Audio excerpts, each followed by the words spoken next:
একটি শ্রাবণ সিক্ত আষাঢ়ের রাত। খুলনার আকাশ জুড়ে ছিল মেঘ, বাতাসে ভারী মন খারাপের গন্ধ।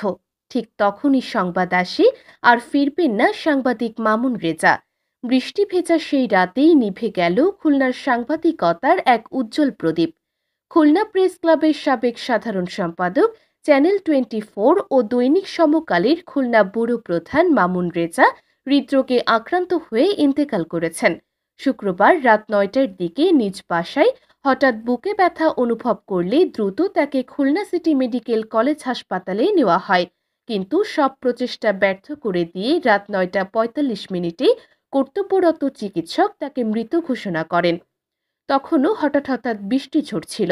মনে হচ্ছিল প্রকৃতিও যেন কাঁদছে মামুন রেজার জন্য, সাংবাদিকতার জন্য, সেই ভরসা হারানোর যন্ত্রণা থেকে। রাত ১২টায় জাতিসংঘ শিশু পার্ক সংলগ্ন আল হিরা জামে মসজিদের সামনে অনুষ্ঠিত হয় তার প্রথম জানাজা। শোকার্ত সহকর্মী, শুভানুধ্যায়ী, ছাত্র, বন্ধু, তরুণ সাংবাদিকের ভিড়ে কান্না আর নীরবতা মিলেমিশে এক গভীর বিষাদ তৈরি করে। এরপর রাতের আধারে মরদেহ নিয়ে যাওয়া হয় খুলনা প্রেস ক্লাবে শেষ শ্রদ্ধা জানাতে। সেখান থেকে দিঘুলিয়ার ব্রহ্মাগাতিতে তার পৈতৃক ভিটায়। সেখানে শনিবার দুপুরে দ্বিতীয় জানাজা শেষে পারিবারিক কবরস্থানে চিরনিদ্রায় শায়িত হবেন তিনি। খুলনায় যারা সাংবাদিকতা করতেন তাদের বেশিরভাগেরই আশ্রয়ের নাম ছিল মামুন রেজা। একাধারে অভিভাবক, বন্ধু, পরামর্শদাতা ও সাহসদাতা।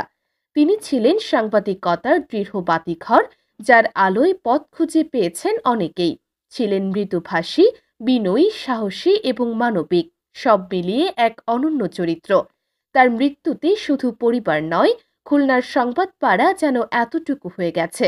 কেউ বলছেন মামুন ভাইয়ের মতো মানুষ আমরা আর পাব না, কেউ চুপচাপ চোখ মুছছেন, বলছেন না কিছুই, কারণ এই শূন্যতার ভাষা হয় না। মৃত্যুকালে মামুন রেজা রেখে গেছেন স্ত্রী ও এক পুত্র সন্তান, রেখে গেছেন সহকর্মীদের অগাধ ভালোবাসা, হাজারো তরুণের দিক নির্দেশনার স্মৃতি এবং খুলনার ইতিহাসে অমর হয়ে থাকার প্রতিচ্ছবি। আজ আষাঢ়ের রাতে বৃষ্টি যেমন চুপি চুপি নামছে, তেমনি নিঃশব্দে চোখ ভেজে ওঠে একজন মানুষকে হারানোর অজস্র না বলা কথায়।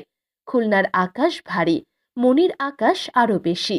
সাংবাদিক সমাজ ও শুভানুধ্যায়ীরা তার আত্মার মাগফিরাত কামনা করছেন এবং শোক সন্তপ্ত পরিবারের প্রতি গভীর সমবেদনা জানিয়েছেন।